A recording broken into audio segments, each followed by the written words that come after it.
In order to conduct sports day activities in your school, lines have been drawn with chalk powder at the distance of 1 meter each in the rectangular shaped ground A, B, C, D.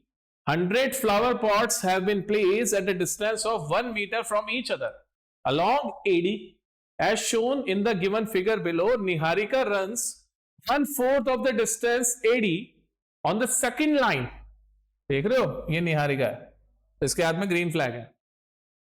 And post a green flag. Preet runs 1/5 distance of AD and on the 8th line and having a red flag. तो देखा देखा सा लग रहा है. ऐसा question same NCERT में भी है, बस वहां पे चीजों को डायरेक्टली पूछा गया और यहां पे केस बना के पूछा गया.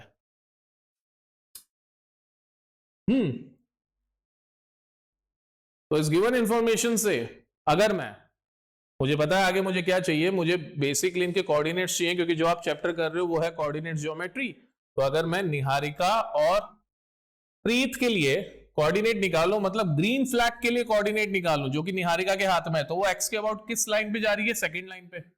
और वाई के अबाउट मतलब एडी जो कि वाई के अबाउट है, उसने कितने डिस्टेंस कवर कर लिए? 1/4 ऑफ एडी. तो 1/4 ऑफ एडी, एडी की लेंथ कितनी है? 100 मीटर. तो वो कहां होगी? वो 25th पॉट पे होगी. तो ग्रीन फ्लैग बोले तो निहारिका की पोजीशन है ये. तो आइदर निहारिका के लिए क्वेश्चन पूछा जाए या ग्रीन फ्लैग के लिए पूछा जाए, सेम काम करना पड़ेगा. सिमिलरली रेड फ्लैग मतलब प्रीत के हाथ में जो फ्लैग है वो रन कर रही है 8th वाली लाइन पे. तो एक्स कोऑर्डिनेट कितना हो जाएगा? 8. और उसने ओवरऑल डिस्टेंस एडी का 1/5 कवर कर लिया, तो 1/5 ऑफ 100 कितना हो जाएगा? 20. तो ये इनके कोऑर्डिनेट्स निकल गए और इन्हीं का मुझे आगे जाके यूज करना पड़ेगा. क्वेश्चंस अभी शुरू नहीं हुए हैं. Find the position of green flag. Green flag की पोजीशन, ग्रीन फ्लैग किसके हाथ में था? निहारिका के हाथ में था. तो उसकी पोजीशन क्या हो गई? 2,25. आसान सी बात है. Find the position of red flag. Red flag किसके हाथ में था? प्रीत के हाथ में था. उसकी लोकेशन क्या आ गई? 8,20. कोऑर्डिनेट्स ही लोकेशन को रिप्रेजेंट करते हैं. What is the distance between both the flags? दोनों फ्लैग्स के बीच की डिस्टेंस कितनी होगी? अब डिस्टेंस फॉर्मूला होता है रूट में x2 माइनस x1 का whole square plus y2 minus y1 का होल स्क्वायर. तो अभी के लिए मैं इसको x1 y1 बोल देता हूं, इसको x2 y2 बोल देता हूं. कोऑर्डिनेट का क्वेश्चन दिखते ही सबसे पहले आपको ये डिटरमाइन कर लेना है कि x2 कौन है, y2 कौन है, x1 कौन है, y1 कौन है. तो 8 में से 2 गया, क्या बना? 6 का स्क्वायर प्लस 20 में से 25 गया, क्या बना? -5 का square. So GR that is the distance between them, that will be 36 plus 25, क्योंकि नेगेटिव का स्क्वायर भी पॉजिटिव हो जाएगा. तो रूट में 61, रूट 61 यूनिट. आसान सी बात. नेक्स्ट है, if Rashmi has to post a blue flag exactly half way between the line segment joining the two flags, where should she post this flag? अब रश्मि को इन दोनों पॉइंट्स के बीच में जो लाइन बन रही है उसके एग्जैक्ट मिड में एक फ्लैग अपना भी लगाना है, ब्लू फ्लैग. तो उसे ये ब्लू फ्लैग कहां लगाना होगा? एकदम इनके मिड में. तो हमें एक्चुअल में क्या पूछा गया? इन दो पॉइंट्स का मिड पॉइंट. आसान सी बात है. तो बस मिड पॉइंट के लिए फॉर्मूला क्या बन जाता है? मिड पॉइंट के लिए फॉर्मूला बन जाता है सेक्शन फॉर्मूला से ही डिराइव होके x1 प्लस x2 अपॉन 2. ये मिड पॉइंट का x कोऑर्डिनेट होता है और ऐसे मिड पॉइंट का y कोऑर्डिनेट क्या बन जाता है? y1 plus y2 upon 2. और पॉइंट्स के कोऑर्डिनेट तो हमारे पास में ऑलरेडी थे. मैंने इसको x1 y1 बोल दिया था, इसको x2 y2 बोल दिया था. तो apparently 8 plus 2 over 2 means 10/2 5 and 25 plus 20 over 2 45/2 means 22.5. तो रश्मि को फ्लैग कहां पोस्ट करना अपना? 5,22.5 पे. आसान सी बात है. If Joy has to post a flag at 1/4 distance from green flag in the line segment joining the green and red flags, then where should she post this flag? देखो अब ये क्वेश्चन एनसीईआरटी में नहीं था. Joy को green और red flag के बीच में एक और फ्लैग पोस्ट करना है अपना. और उस फ्लैग के लिए हमें ये बोला गया है कि वो फ्लैग ग्रीन और रेड की जो लाइन सेगमेंट बन रही है उस लाइन सेगमेंट में कहीं आएगा एंड वो 1/4 डिस्टेंस पे होना चाहिए ग्रीन फ्लैग से इन दिस लाइन सेगमेंट। तो मैंने बोल दिया उसने यहां कहीं अपना फ्लैग लगाया होगा, यहां कहीं ये हो गया ग्रीन, ये हो गया रेड। तो ये जो डिस्टेंस हमें दे रखी है ना, ये डिस्टेंस हमें दे रखी है, मैं इसको पॉइंट को P मार्क कर लेता हूं। तो GP हमें दे रखा है 1/4 of GR, isn't it? GP हमें कितना दे रखा है? 1/4 ऑफ GR। आसान सी बात है। अब देखो ये होगा सेक्शन फॉर्मूला से। शॉर्ट ट्रिक क्या है? इसको 1 लिख दो, इसको 4 लिख दो, ठीक है? 1/4 ऑफ GR सही है गलत है? It's wrong, it's not the right trick, ठीक है? कई बच्चे ये करके इसको गलत करते हैं। ये पोर्शन 1/4 ऑफ एंटायर है। अब अगर आप इसको देखो तो ये 1/4 के रेशियो में कौन आ रहे हैं? GP अपॉन PR, जबकि 1/4 के रेशियो में कौन आने चाहिए? GP upon GR। देखो यहां से GP अपॉन GR क्या आने चाहिए? 1/4। आसान सी बात है। GP बाय GR क्या आने चाहिए? 1/4। तो यहां से आपको, पहले मैं लेंदी बताता हूं फिर मैं आपको शॉर्ट में बताऊंगा। लेंदी के लिए आपको इस रिलेशन को दिमाग में रखना है। इक्वेशन नंबर 1 बन गई है, राइट? अब आपको ध्यान है कि GR जो होगा वो GP प्लस PR से मिलके बनेगा और हमको सेक्शन फॉर्मूला के लिए M1 रेशियो M2 चाहिए होता है। यहां पे M1 रेशियो M2 का मतलब ये होता है कि M1 ये वाली लेंथ कहलाती है और M2 हम लोग इस वाली लेंथ को बोलते हैं। आसान सी बात है।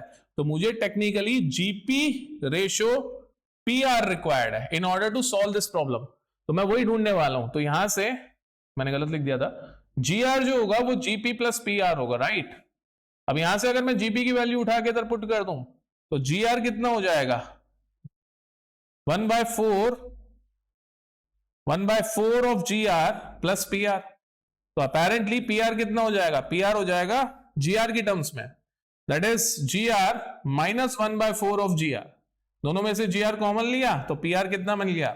GR 1 minus 1/4। तो PR कितना हो गया? GR that is 4 minus 1/4।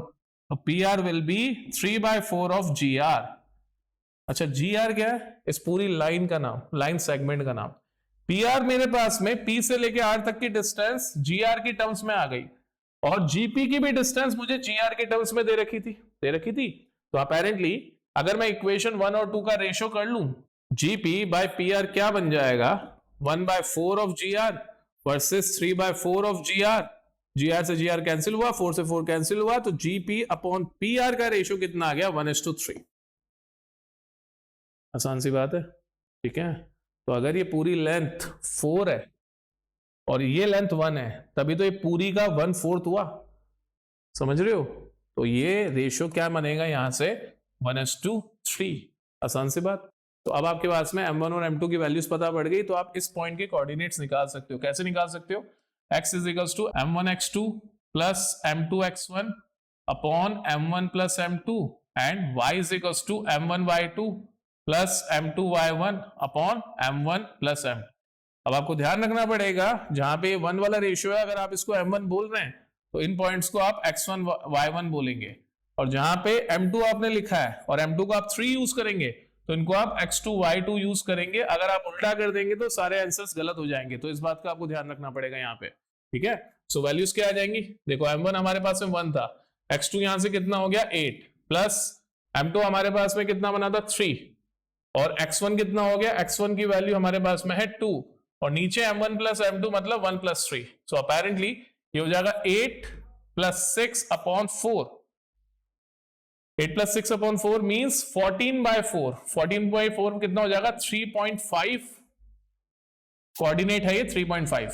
Similarly M1y2, M1 की वैल्यू 1 है, y2 20 है, तो 1 into 20 प्लस M2y1, M2 की वैल्यू 3 है और y1 कितना था? y1 था 25 upon M1 plus M2, 3 plus 1 4, ये सेम रहेगा।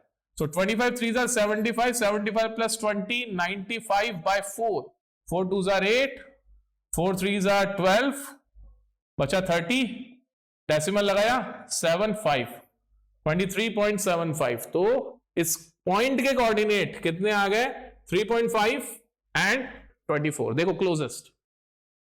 तो कभी कभी ये भी होगा आपके साथ में कि एग्जैक्ट वैल्यू नहीं देंगे, क्लोजेस्ट वैल्यू देंगे। देखो 3.5 एंड 23.75, 24 तो तब आता जब यहाँ पे 96 होता।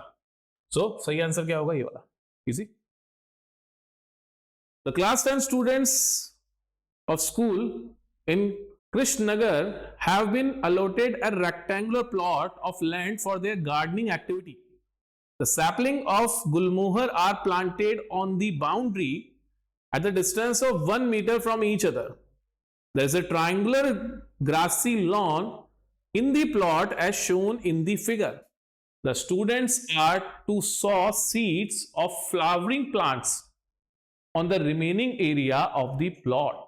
देखो यहां पे ना गुलमोहर के प्लांट लगाए गए, ठीक है, और 1 मीटर के गैप में लगाएंगे तो 1 2 3 4 5 6 7 8 9 10 एंड ऐसे वर्टिकली भी लगाए गए। ABCD जो है वो इसकी बाउंड्री है। यहाँ पे एक ट्राइंगुलर प्लॉट है, लाइक लॉन है, जिसके अंदर उन्हें फ्लावर्स वाले पॉट्स लगाने हैं। आसान सी बात है। क्वेश्चंस पे आते हैं।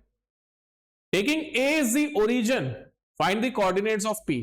ए को ओरिजिन मानते हुए हमें पी के कोऑर्डिनेट्स फाइंड आउट करने हैं। ए को ओरिजिन माना तो ये 0,0 हो जाएगा, ये ना मानता। हमें पी के कोऑर्डिनेट्स फाइंड आउट करने हैं। देखो एक्स के अबाउट आप चलोगे तो पी 4 पे आ रहा है, और वाई के अबाउट चलोगे तो 1 2 3 4 5 6, पी कहां आ रहा है 6 पे आ रहा है। तो कोऑर्डिनेट्स क्या हो जाएंगे पी के 4,6। आसान सी बात है, कोई बहुत बड़ी बात नहीं थी, छोटे बच्चों वाली चीज है।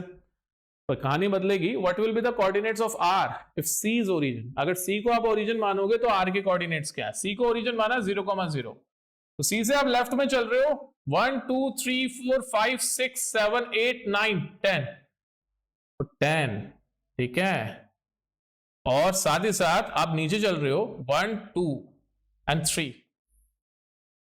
सुना आपने मैंने क्या बोला कि आप लेफ्ट में चल रहे हो और आप नीचे चल रहे हो, तो ओरिजिन से लेफ्ट में जाते हैं तो कोऑर्डिनेट कैसे होते हैं नेगेटिव। तो -10 इसका एक्स कोऑर्डिनेट हो जाएगा, -3 इसका वाई कोऑर्डिनेट हो जाएगा। तो आंसर क्या हो जाएगा -10, -3। आसान सी बात है, बस यही था इस क्वेश्चन में। What will be the coordinate of Q if C is taken as origin। Q के कोऑर्डिनेट्स क्या होंगे अगर C को ओरिजिन मान लोगे तो 1 2 3 4 5 6, आई थिंक 6 पे तो Q आ रहा है -6, इसका Y कोऑर्डिनेट हो जाएगा, and 1 2 3 4 5 6 7 8 9 10 11 12 13, so -13, -6, easy. Next, calculate the area of the triangle if A is at origin. अगर A ओरिजिन पे है तो हमें इस ट्राइंगल का एरिया निकालना है, ठीक है। तो A को ओरिजिन पे माना, A को ओरिजिन पे माना तो हमें P Q R के कोऑर्डिनेट्स चाहिए सबसे पहले ट्राइंगल का एरिया निकालने के लिए। तो Q के कोऑर्डिनेट्स क्या हो जाएंगे, देखो 3, इसका x कोऑर्डिनेट लिख रहा हूं 3, ऐसे मैं R का भी पहले x कोऑर्डिनेट लिख देता हूं, दैट इज 6, क्योंकि वो निकालना ज्यादा आसान है। ऐसे P का x कोऑर्डिनेट कितना हो जाएगा 4, राइट। अब इन सबके y कोऑर्डिनेट्स की बात करते हैं 1 2, तो 3,2 किसका हो गया Q का 3,2। ऐसे ही R का क्या हो जाएगा 1 2 3 4 5, तो R मिल रहा है हमें Y पे 5 पे, और P मिल रहा है हमें Y पे 6 पे। तो P के कोऑर्डिनेट्स में 4,6, क्योंकि हमने 3,2 निकाल लिए थे, R के हो गए 6,5। अब हमें निकालना है इनसे बनने वाले ट्राइंगल का एरिया। तो ट्राइंगल का एरिया निकालने के खूब सारे तरीके हैं। आप या तो PQ, QR और RP ये डिस्टेंसेस फिगर आउट करके हेरोन्स फॉर्मूला लगा दो, या फिर पहले चेक करो कहीं राइट एंगल ट्राइंगल तो नहीं है, डिस्टेंसेस निकाल के। अगर राइट एंगल ट्राइंगल है तो half into base into height लगा दो, ठीक है। तो आप सोचोगे कितना हार्ड क्वेश्चन कैसे आ सकता है MCQ में। तो उसके लिए मैंने आपको एक शॉर्टकट बताया था कि आप डायरेक्टली कोऑर्डिनेट्स का यूज करके ट्राइंगल का एरिया निकाल सकते हो। कैसे, फॉर्मूला क्या था, हाफ इंटू मॉडुलस में x1 y2 minus y3 plus x2 y3 minus y1 plus x3 y1 minus y2। ये फॉर्मूला पहले एनसीईआरटी में हुआ करता था, अब नहीं है, बट स्टिल अगर एमसीक्यू में आपसे ऐसा कोई क्वेश्चन पूछ लिया जाएगा ऑब्वियसली आप वो सारा काम नहीं कर पाओगे जो अभी मैंने आप लोगों को बोला, तो आप लोगों को शॉर्टकट लगाना पड़ेगा, इसलिए फॉर्मूला सिखाया था, ठीक है। सो वैल्यू क्या हो जाएगी, हाफ x1, इसको बोल देंगे x1 y1, इसको बोल देंगे x2 y2, और इसको बोल देंगे x3 y3, ठीक है। ऑर्डर फॉलो कर लेना, in general x1 y1 x2 y2 और x3 y3 में आपको एंटी क्लॉकवाइज ऑर्डर फॉलो कर लेना चाहिए, ठीक है। तो p q r, तो x1 की वैल्यू 4 है, y2 माइनस y3, y2 की वैल्यू 2 है, y3 इज 5 प्लस x2 कितना है 3, y3 minus y1 that is 5 minus 6, और x3 कितना है 6, y1 minus y2 that is 6 minus 2।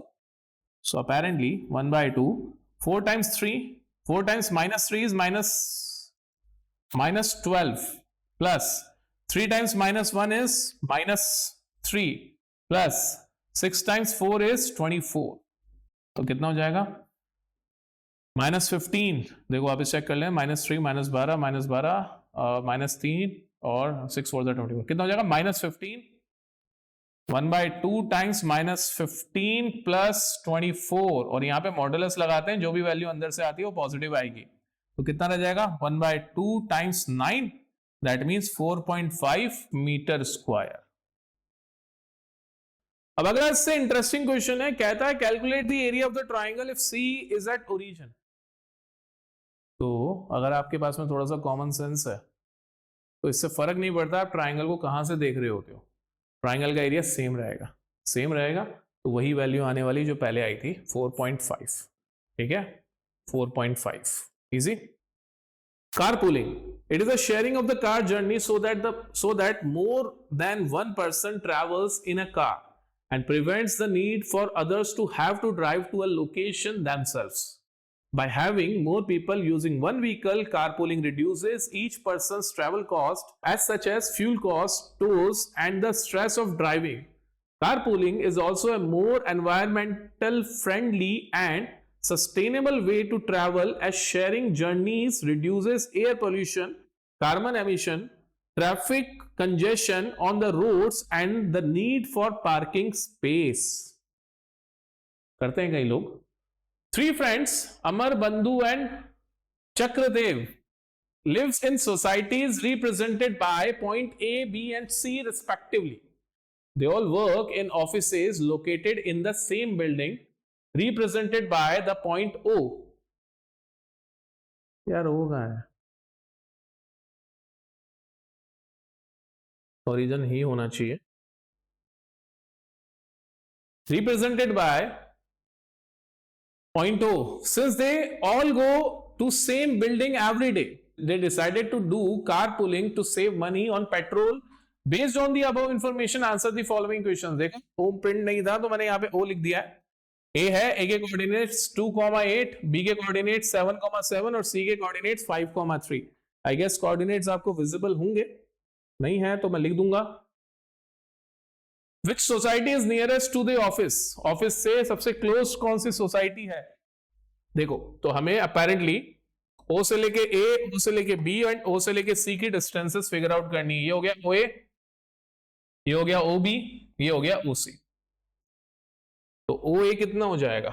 OA हो जाएगा रूट में 2 माइनस 0 का होल स्क्वायर, मतलब सिर्फ 2 का स्क्वायर लिख सकता हूं मैं, प्लस 8 माइनस 0 का होल स्क्वायर मतलब 8 का स्क्वायर लिख सकता हूं मैं। तो A कितना हो जाएगा 4 plus 64, 4 plus 64 means root 68, root 68 मतलब 8 पॉइंट समथिंग, ठीक है। अभी मैं उस पर नहीं आ रहा हूं, 8 पॉइंट समथिंग बस दिमाग में रखना, ठीक है। रूट मैंने एग्जैक्टली नहीं निकाला इसका। सिमिलरली OB कितना हो जाएगा रूट में 7 माइनस 0 का होल स्क्वायर, फिर से 7 माइनस 0 का होल स्क्वायर, तो 49 प्लस 49 98, ठीक है। और लास्ट OC इज रूट में 5 माइनस 0 का होल स्क्वायर प्लस 3 माइनस 0 का होल स्क्वायर, तो OC कितना हो जाएगा 25 plus 9 that is root 34।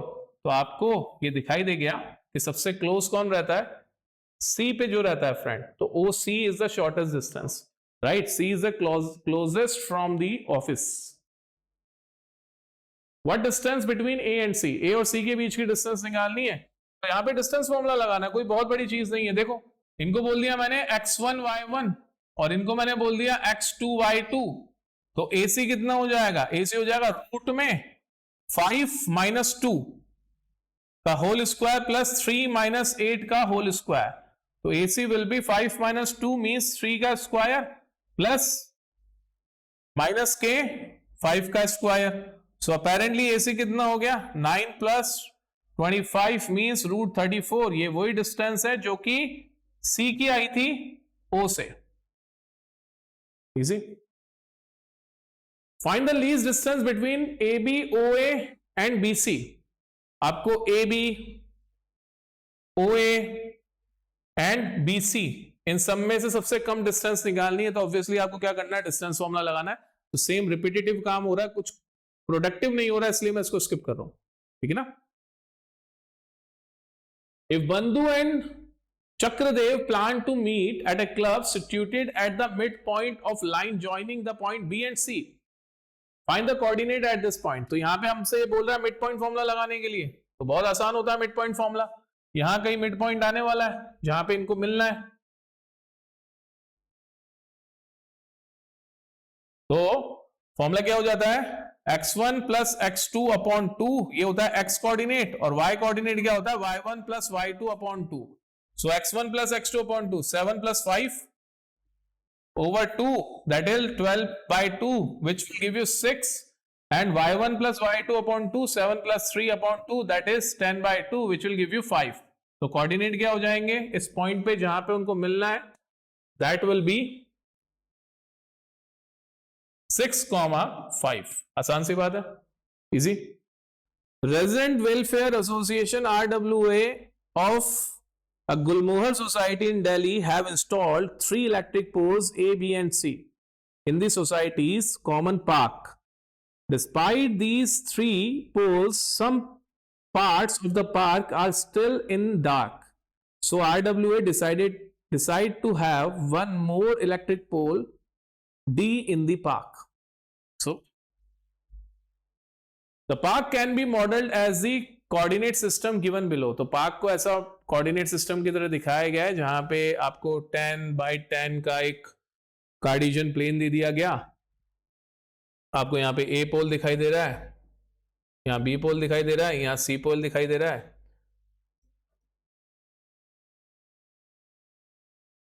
What is the position of pole C? C की पोजीशन क्या लोगे आप? सी की पोजीशन ली जाएगी 5,4। अब दिल पे मत लेना कि 5,4 ही कहलाएगी। पोल थोड़ा सा 3.5 से लेकर 5.5 तक जा रहा है, तो आपको इसको लेकिन प्रॉपर तरीके से समझना है कि सारे पोल्स की लोकेशन कुछ ऐसे दिखा रखी है, तो किसी एक इंटरसेक्शन पे नहीं दिखाई दे रहे हैं एक्स और वाई कोऑर्डिनेट के। तो दैट मीन्स ये 5,4 मानेंगे हम लोग, ठीक है। What is the distance of the pole B from the corner O of the park? B की ओ से कितनी डिस्टेंस होगी? तो ऑब्वियसली हमसे क्या पूछा गया, डिस्टेंस फॉर्मूला। तो सबसे पहले तो बी के कोऑर्डिनेट्स हम लोग निकालेंगे, दैट विल बी 6,6। ओरिजिन के कोऑर्डिनेट क्या लिए जाएंगे 0,0, तो डिस्टेंस ओबी क्या हो जाएगी, ओबी विल बी रूट में 6 माइनस 0 का होल स्क्वायर प्लस 6 माइनस 0 का होल स्क्वायर। तो ओबी विल बी रूट में 72, मतलब 6 रूट 2। 36 plus 36 72, 6 root 2। अब मीटर ले लो। Find the position of the fourth pole D so that 4 points A, B, C and D form the parallelogram. अब आपको थोड़ा interesting question देखने को मिल रहा है कि आपको एक ऐसा चौथा पॉइंट लगाना है, चौथा पोल लगाना है कि ABCD मिलके पैरेललोग्राम बना लें। तो सबसे पहली बात तो हमें इन चारों पोल्स के कोऑर्डिनेट रिक्वायर्ड होंगे। ए के कोऑर्डिनेट हो जाएंगे 2,7, बी के कोऑर्डिनेट हो जाएंगे 6,6, हमने पहले निकाले थे। सी के कोऑर्डिनेट्स हो जाएंगे 5,4, ये भी हमने पहले निकाला था। और हमें नहीं पता डी क्या है, पर डी के कोऑर्डिनेट हम लोगों ने मान लिए x, y। अब अगर A B C D 4 points मिलके एक पैरेललोग्राम बनाते हैं, तो वो पैरेललोग्राम कुछ प्रॉपर्टीज फॉलो करता है। और वो प्रॉपर्टीज क्या होती हैं कि पैरेललोग्राम की ऑपोजिट साइड पैरेलल और इक्वल होंगी, और पैरेललोग्राम के दोनों डायगोनल्स जो होंगे वो एक दूसरे को क्या करेंगे, बाइसेक्ट करेंगे। तो आप याद करो एनसीईआरटी में भी ऐसा क्वेश्चन था कि आपको पैरेललोग्राम के 3 पॉइंट्स के कोऑर्डिनेट्स दे रखे थे, 4th पॉइंट के कोऑर्डिनेट आपसे पूछे गए थे, तो आइदर आप या तो उसमें डिस्टेंस फॉर्मूला लगा लगा के सारी साइड्स कैलकुलेट करते रहो जिसमें पूरा दिन खत्म हो जाएगा, या फिर आप क्या करो डायगोनल्स को इंटरसेक्ट होता हुआ दिखाओ। ठीक है, तो अगर एबीसीडी मेरा पैरेललोग्राम है तो AC का जो मिड पॉइंट होगा वही BD का मिड पॉइंट होगा, तो mid point of AC is equal to mid point of BD। तो सबसे पहले मैं मिड पॉइंट ऑफ AC निकाल रहा हूं, मिड पॉइंट ऑफ AC क्या बन जाएंगे 5 + 2/2 कॉमा 7 + 4/2, ये हो गए mid point of AC coordinate. अब यही मिड पॉइंट किसके भी होंगे, किसके होंगे BD के, BD के लिए भी मिड पॉइंट आपको सेम टू सेम मिलेंगे, right. So again mid point of BD का मिड पॉइंट क्या हो जाएगा x + 6/2 कॉमा y + 6/2। अब हो ना हो, सिंस ये एक पैरेललोग्राम बनने जा रहा है तो पैरेललोग्राम के जो दोनों डायगोनल होते हैं वो एक दूसरे को बाइसेक्ट करते हैं कॉमन पॉइंट पे, राइट। तो मैं इनको कंपेयर करवा सकता हूं AC के मिड पॉइंट से BD के मिड पॉइंट को। सो हो ना हो x + 6/2 किसके इक्वल हो जाएगा 5 + 2/2 के, 2 से 2 कैंसिल, x + 6 = 7 बन गया, तो x = 7 - 6 मतलब 1। ऐसे ही y + 6/2 कितना हो जाएगा 7 + 4/2, 2 से 2 कैंसिल हो गया, तो y = 11 - 6, तो y कितना हो जाएगा, y हो जाएगा 5। तो कोऑर्डिनेट क्या बनेंगे 1, 5। तो बहुत क्लोज था, मैं भी थोड़ा सा बस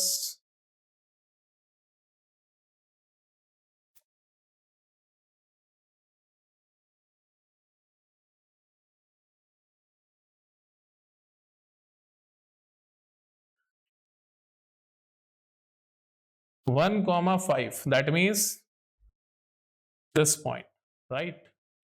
So हमारा पैरेललोग्राम कुछ ऐसा होता और D पॉइंट यहां पे होता। आसान सी बात है, इजी।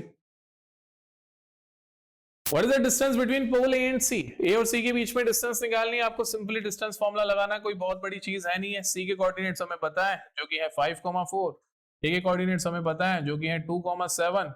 सो डिस्टेंस फॉर्मूला लगाया, दैट इज 5 - 2 का होल स्क्वायर प्लस 7 - 4 का होल स्क्वायर और सब कुछ अंडर रूट में। So that will give you, यहां पे आ जाएगा 5 - 2 मतलब 3 का स्क्वायर, 7 - 4 मतलब 3 का स्क्वायर, तो √18 मतलब 3√2 unit. Birla Science Museum is the first science and technology museum of the country. Established in 1954, it houses exhibits and display on science and technology where visitors can interact with the exhibits to make the understanding of science and technology easy and entertaining. Birla Science Museum has set aside a children's room having planet and stars painted on the ceiling. Suppose an imaginary coordinate system is placed on the ceiling in the room with the center of the ceiling at 0, 0.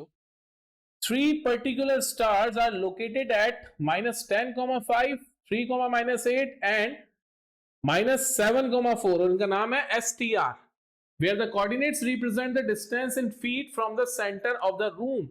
Find the distance between each pair of star. Star के हर pair के बीच की हमें distance चाहिए, मतलब हमें ST चाहिए, हमें TR चाहिए और हमें SR भी चाहिए। तो ST निकालने के लिए क्या करेंगे, 3 - -10 मतलब 13 का स्क्वायर, -8 -5 मतलब -13 का स्क्वायर, 13 का स्क्वायर 169, 169 एंड 169, तो मतलब ये हो जाएगा 13√2। क्या हो जाएगा ये 13√2, राइट। सेकेंड TR करने के लिए क्या करेंगे, -7 - 3 मतलब -10 का स्क्वायर, -4 + 8 मतलब 4 का स्क्वायर, तो ये हो जाएगा 116 अंडर रूट। लास्ट है SR कितना हो जाएगा, -7 -10 मतलब +10, तो ये हो जाएगा 3 का स्क्वायर, -4 -5 ये हो जाएगा -9 का स्क्वायर, तो 3 का स्क्वायर 9 प्लस 81 मतलब रूट में 90। तो ये हो गई सारी distances, right. Which star is the farthest from the center of the room? Room के सेंटर से सबसे ज्यादा फारदेस्ट कौन सा स्टार है? तो हमें ओरिजिन से इन तीनों की डिस्टेंस निकालनी पड़ेगी, ठीक है। तो ऑब्वियसली एस की डिस्टेंस सबसे ज्यादा आने वाली है। श्योर हो गया? देखो ओ एस कितना हो जाएगा? रूट में 10 माइनस 10 माइनस 0 का whole square plus minus 5 minus 0 का होल स्क्वायर, तो ये हो जाएगा 100 प्लस 25 125 अंडर रूट। ओ टी हो जाएगा 3 का स्क्वायर और 8 का स्क्वायर। जब आप ओरिजिन से निकाल रहे हो तो आपको ज्यादा टेंशन नहीं लेनी है। हो जाएगा 9 प्लस 64 मतलब रूट में 73, और ओ आर हो जाएगा 7 का स्क्वायर दैट इज 49 प्लस 16 कितना हो गया? 65 अंडर रूट। तो सबसे ज्यादा कौन आया? O S.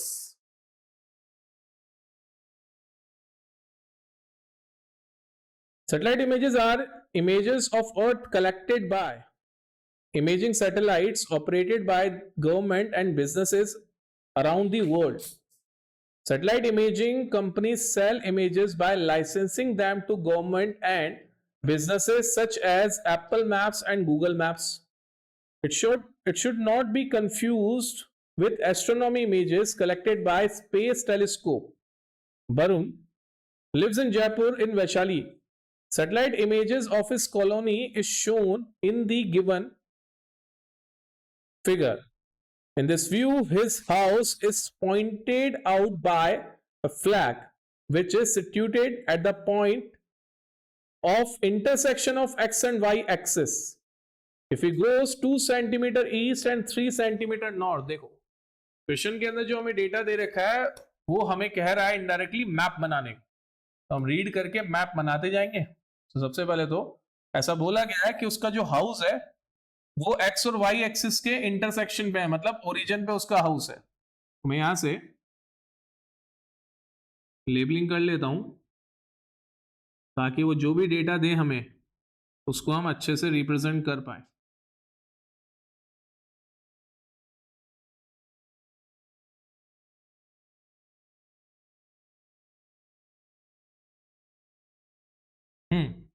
If he goes 4 centimeter west and 6 centimeter south, तो अपेरेंटली मुझे जगह की और रिक्वायरमेंट है।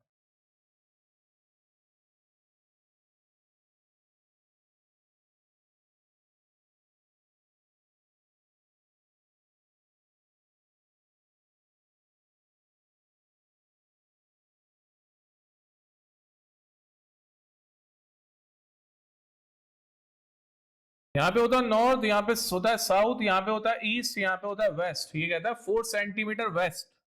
4 सेंटीमीटर उसको वेस्ट जाना है, मतलब उसको यहां तक चल के आना है, और यहां से फिर 4 सेंटीमीटर वेस्ट से 6 सेंटीमीटर साउथ, वेस्ट से 6 सेंटीमीटर साउथ, तो पहुंच जाता है अपने ऑफिस पे। तो अगर मैं उसके ऑफिस के कोऑर्डिनेट्स दिखाऊं मेरे इस मैप के हिसाब से, तो ऑफिस के कोऑर्डिनेट आ रहे हैं -4, -6। If you go 6 centimeter east and 8 centimeter south from the house, 6 centimeter east, 6 centimeter east मतलब पॉजिटिव एक्स की डायरेक्शन में, एंड 8 सेंटीमीटर टू द साउथ। अब मेरे पास में 8 की जगह नहीं है, बट मुझे पता पड़ गया कि यहाँ पे जो कोऑर्डिनेट आएगा वो आएगा 6 -8। तो ये पहुंचता है कहां पे? ये पहुंचता है फूड कोर्ट। तो फूड कोर्ट के कोऑर्डिनेट भी मुझे मिल गए। Then, if you go 6 centimeter west and 8 centimeter north from his house, 6 centimeter west, then 8 centimeter north, 6 centimeter west मतलब x के अबाउट आप -6 पे आओगे, वेस्ट में जा रहे हो इसलिए, और 8 सेंटीमीटर नॉर्थ, तो ये पहुंच जाएगा स्कूल। तो स्कूल के कोऑर्डिनेट क्या हो जाएंगे? -6, 8, right. If he goes to 2 centimeter east and 3 centimeter north, then he goes to grocery। ये सबसे पास में थी तो मैंने सोचा सबसे बाद में बनाऊंगा इसको। तो 2 centimetre east and 3 centimetre north, तो यहां पे है उसका ग्रोसरी स्टोर। तो ग्रोसरी के लिए कोऑर्डिनेट कितने मिल गए?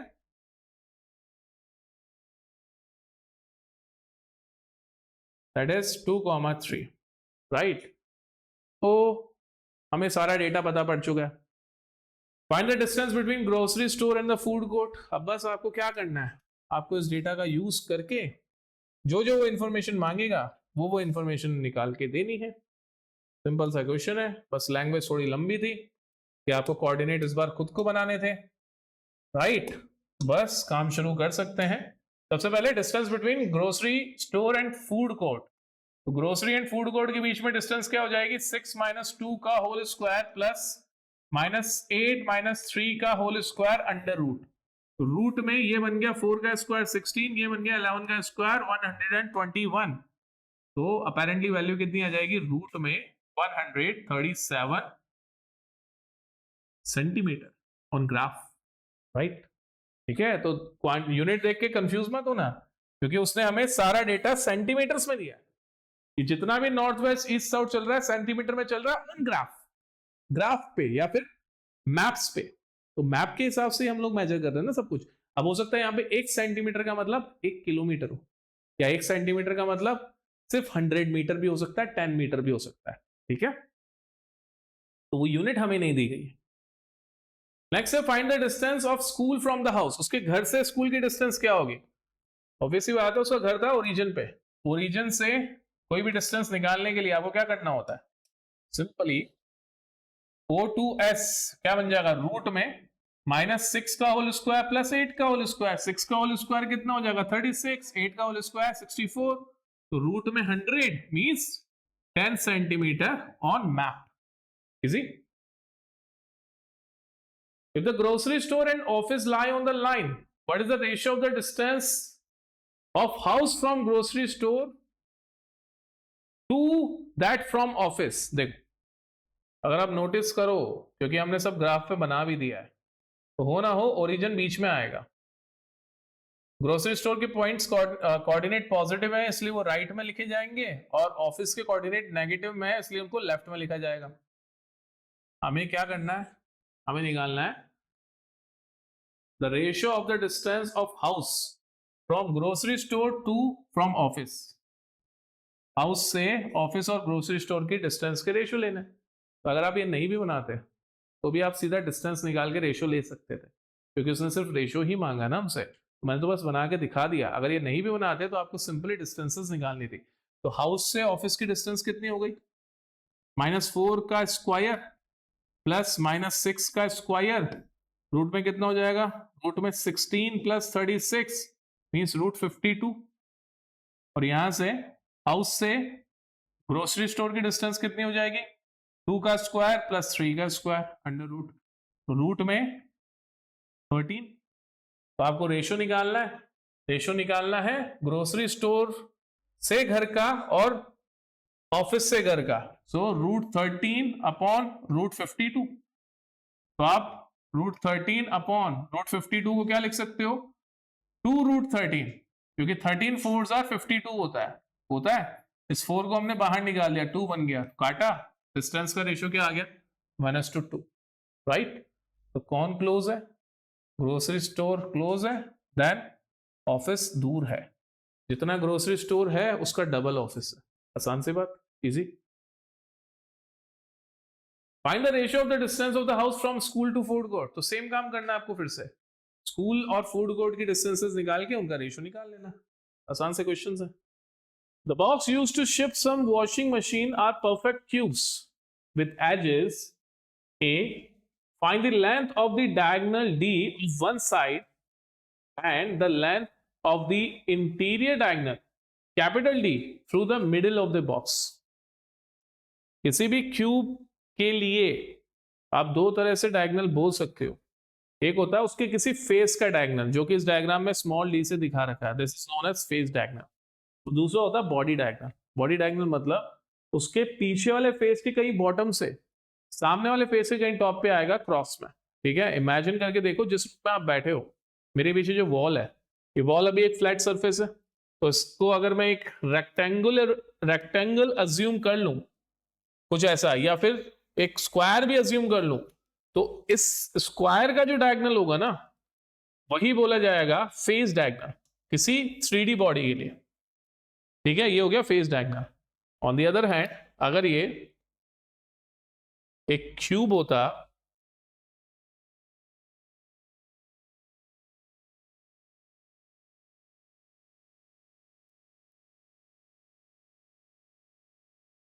तो इस क्यूब के कंटेक्स्ट में इसका बॉडी डायगोनल क्या होता है? इसका बॉडी डायगोनल होता है कि इसके बॉटम पे यहां से मैं आगे तक फ्रंट फेस पे यहां पे आता, मतलब इसके बैक फेस के बॉटम कॉर्नर से मैं फ्रंट फेस के ऑपोजिट कॉर्नर पे आता, मतलब इस रूम में मैं इस राइट बॉटम से उस वाले फेस के लेफ्ट कॉर्नर तक अगर चल जाऊं तो पूरी बॉडी का डायगोनल कहलाएगा, that is known as body diagonal. समझ गए? तो फेस डायगोनल तो वही होता है जो एक स्क्वायर का डायगोनल होता है। तो अगर इसकी साइड ए है, ये हो गया, ये ए हो गया, तो अपेरेंटली यहां से आप क्या कर सकते हो, राइट एंगल ट्राइंगल की प्रॉपर्टी लगा सकते हो, बिकॉज परपेंडिकुलर भी है, बेस भी है, और इसके सारे एंगल्स कितने हो जाएंगे 90 डिग्री के। तो यहां से डी कितना बन जाएगा, डी बन जाएगा रूट में ए स्क्वायर प्लस ए स्क्वायर, तो डी कितना हो जाएगा ए रूट 2 यूनिट। आसान सी बात है। तो ये तो हो गया फेस डायगोनल, ये हो गया फेस डायगोनल। अब खास बात ये होती है जो बॉडी डायगोनल होता है ना, ये फेस डायगोनल का भी परपेंडिकुलर होता है। ठीक है, मान लो ये है इसका बॉडी डायगोनल, और मान लो मैंने इसका एक फेस डायगोनल दिखा दिया आपको यहां से, बॉटम वाले फेस का। बॉटम वाला फेस समझ रहे हो ना, हम किस फेस की बात कर रहे हैं? हम लोग बात कर रहे हैं इस फेस की। तो ये भी एक स्क्वायर है, ऑब्वियसली स्क्वायर के फेस का डायगोनल क्या हो जाएगा, इसका मतलब स्क्वायर का डायगोनल क्या हो जाएगा, फेस डायगोनल। बॉटम पे आ गया, ये हो गया बॉडी डायगोनल। तो अपेरेंटली आप सोच के देखो कि स्क्वायर का जो बॉटम वाला सरफेस है उससे उसकी फ्रंट सरफेस कितना एंगल बनाएगी, 90 डिग्री। तो ये लाइन और ये लाइन आपस में कैसे होंगे, परपेंडिकुलर। तो यहां क्या बनेगा, 90 डिग्री का एंगल इस जगह पे। तो ये था इसका फेस डायगोनल, जो कि अभी अभी हमने निकाला √2 है। ये इसकी एक एज है जो कि कितनी हो जाएगी, ए। तो अपेरेंटली इस ट्राइंगल के लिए, इसका नाम आप कुछ भी रखो, इस ट्राइंगल के लिए ये जो बॉडी डायगोनल है ना वो क्या बन जाएगा, हाइपोटेनस। और कैसा ट्राइंगल बन रहा है, ये राइट एंगल ट्राइंगल। तो इसलिए बॉडी डायगोनल कितना हो जाता है, रूट में फेस डायगोनल का स्क्वायर प्लस साइड का स्क्वायर। ठीक है, तो आपको बॉडी डायगोनल निकालने के लिए फेस डायगोनल हमेशा निकालना पड़ेगा, राइट। सो बॉडी डायगोनल जो कि कैपिटल डी है वो क्या हो जाएगा, रूट में फेस डायगोनल जो कि स्मॉल डी था उसका स्क्वायर प्लस ए का स्क्वायर। और स्मॉल डी की वैल्यू हम लोगों ने कितनी निकाल ली थी, a√2 का स्क्वायर प्लस ए का स्क्वायर।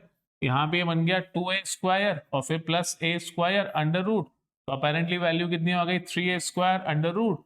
तो वैल्यू फाइनल कितनी आ गई, a√3 यूनिट। ठीक है, मैंने केस बेस में इसलिए इंक्लूड कर लिया क्योंकि कॉन्सेप्चुअल थिंग है।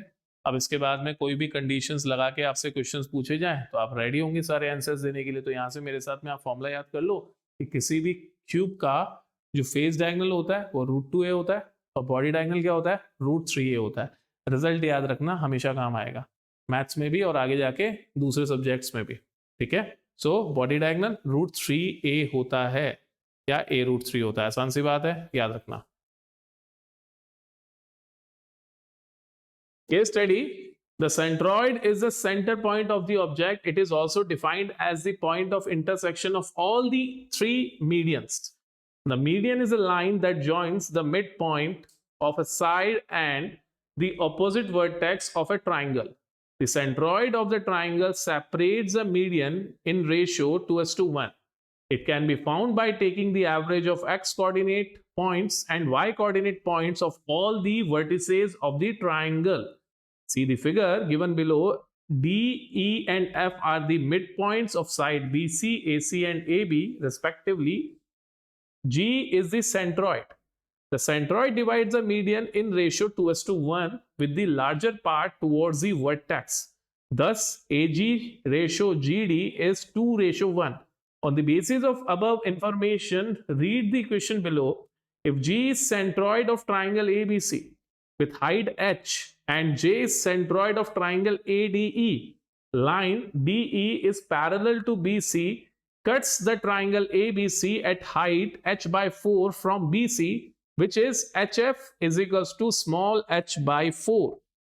ठीक है, कहानी सेंट्रॉइड की है। सेंट्रॉइड क्या होता है, ट्राइंगल की तीनों मीडियंस का कॉमन इंटरसेक्टिंग पॉइंट सेंट्रॉइड कहलाता है, जहां पे तीनों मीडियंस आके मिल जाती हैं। मीडियंस क्या होती हैं? एक ऐसी लाइन जो ट्राइंगल की एक वर्टेक्स से स्टार्ट होके उसकी ऑपोजिट साइड को क्या कर दे, बाइसेक्ट कर दे, वो कहलाती है मीडियन। तो जब ये तीनों मीडियन किसी ट्राइंगल में हो और ये आपस में इंटरसेक्ट करें, तो जिस पॉइंट पे ये आपस में इंटरसेक्ट करेंगी वो सेंट्रॉइड होता है। ठीक है, सेंट्रॉइड की खास बात ये होती है कि इन मीडियंस को 2:1 में डिवाइड कर देता है। मान लो मीडियन की लेंथ थी 6 सेंटीमीटर, तो यहां की लेंथ हो जाएगी 4 सेंटीमीटर, यहां की लेंथ हो जाएगी 2 सेंटीमीटर। 2:1 में डिवाइड करता है, जहां पे बड़ा वाला पार्ट किसकी तरफ रहता है, वर्टेक्स की तरफ रहता है। तो ये जानकारी हमको दी गई है मीडियन की, जो कि हमें पता भी होनी चाहिए। अब क्वेश्चन क्या है? क्वेश्चन ये कह रहा है कि G is the centroid of triangle ABC. जो ट्राइंगल एबीसी आपको दिखाई दे रहा है, इसका सेंट्रॉइड ये पॉइंट G है। तो हो ना हो इसकी तीनों मीडियंस यहां पे इंटरसेक्ट कर रही होंगी। And J is the centroid of the smaller triangle ADE। ADE का सेंट्रॉइड ये पॉइंट J है। ठीक है, खास बात यह है कि ये जो DE वाली लाइन है ये पैरेलल है BC के, और H यहां पे है इस ट्राइंगल ABC की पूरी हाइट, मतलब A से लेकर F तक के डिस्टेंस। आसान सी बात है। अब फर्स्ट पार्ट इसमें पूछा जा रहा है what is the length of AH। AH की लेंथ कितनी होगी? AF is small h, that is the height of triangle ABC। ठीक है, हमें ऐसा दे रखा है कि HF is h/4, HF is h/4। हमसे क्या मांगा जा रहा है? हमसे AH मांगा जा रहा है। तो कितना सिंपल है, तो AH क्या हो जाएगा? AH हो जाएगा AF माइनस HF। दिखाई तो दे रहा है हमें डायरेक्टली। तो AH कितना हो जाएगा? H माइनस h/4, तो it will give us 3h/4। Easy. Second part, what is the distance of point A from point G?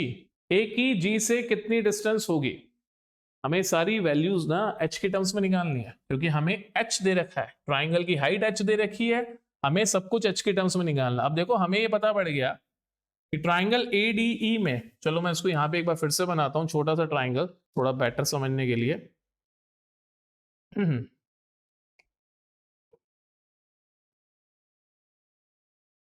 मान लो ये हमारा ट्राइंगल ADE है, छोटा वाला ट्राइंगल, राइट, जिसका बॉटम पे जो पॉइंट आ रहा है दैट इज H। यहां पे ये H पॉइंट आ रहा है। इस पर्टिकुलर ट्राइंगल का जो सेंट्रॉइड है ना वो है J, और जो दूसरा ट्राइंगल था इससे बड़ा वाला ट्राइंगल, उसका सेंट्रॉइड है G, राइट, ये था। अच्छा, अब हमें बताया सेंट्रॉइड की कहानी से कि AG जो होता है वो क्या होता है? होता है 2/3 ऑफ पूरी हाइट, दैट इज H। क्यों हो गया 2/3? बहुत बेसिक कैलकुलेशन। अगर ये 2:1 में डिवाइड कर रहा है G किसको? AD को, तो ये इतना पोर्शन जो होगा ये 2 अपॉन एंटायर होगा, और एंटायर कितना हो गया? 2+1। ठीक है, सो 2:3H। तो what is the distance of point A from G? तो A की मैंने G से डिस्टेंस निकाल दी। मैंने गलत पढ़ लिया था, मैं A से J की निकालने की सोचने लग गया। तो A से G की डिस्टेंस तो बहुत आसान थी निकालना, दैट वाज 2/3 ऑफ H। आसान सी बात।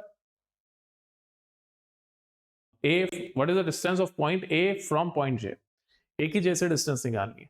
अब फर्स्ट पार्ट में मैंने ना AH निकाल लिया था। अगर आपको याद हो तो फर्स्ट पार्ट में AH कितना आ गया था? 3/4 ऑफ H आया था, बिल्कुल आया था। तो अब हम फोकस करेंगे सिर्फ इस छोटे वाले ट्राइंगल पे, क्योंकि इस छोटे वाले ट्राइंगल का जो सेंट्रॉइड है वो J है, और हमें ट्राइंगल की वर्टेक्स से J तक की डिस्टेंस चाहिए। इस छोटे वाले ट्राइंगल की जो एंटायर हाइट हो जाएगी वो AH हो जाएगी, और AH मैंने ऑलरेडी कितना निकाला हुआ है? 3/4 ऑफ H, राइट। अब जो AJ बनेगा, AJ कितना हो जाएगा? 2/3 ऑफ AH। ठीक है, जैसा हमने पिछले पार्ट में करा था AG निकालने के लिए, क्योंकि AG के केस में टोटल हाइट H थी, पूरे ट्राइंगल की हाइट लेनी थी, क्योंकि G सेंट्रॉइड था किसका? ट्राइंगल ABC का। बट अगर मैं ट्राइंगल ADE के सेंट्रॉइड की बात करूं जो कि J है, तो इसके केस में हाइट टोटल कितनी ली जाएगी? AH ली जाएगी। और ए एच ऑलरेडी हम लोग कितना निकाल चुके हैं, 3/4 ऑफ एच स्मॉल एच, तो यहाँ पे एजे कितना हो जाएगा 2/3 टाइम्स 3/4 ऑफ ए एच, 3 से 3 कटा, 2 से 4 कटा, तो एजे कितना आ गया ऑफ एच, यहाँ पे एच आएगा स्मॉल वाला, तो एजे कितना जाएगा 1/2 ऑफ एच। मतलब मोरल ऑफ द स्टोरी, ये जो एजे है ना इस एफ का हाफ है, एजे एफ का हाफ है, डायग्राम से नहीं दिख रहा बट कैलकुलेशन से हमें पता पड़ रहा सब कुछ। What is the distance of G J, हमें जी और जे के बीच की डिस्टेंस निकालनी है। देख हमने एजे की डिस्टेंस निकाली 2/3 of H, AJ is 2/3 of H, और हमने सेम पॉइंट ए से ही जे की डिस्टेंस निकाल ली 1/2 ऑफ एच, 1/2 ऑफ एच। तो अगर मुझे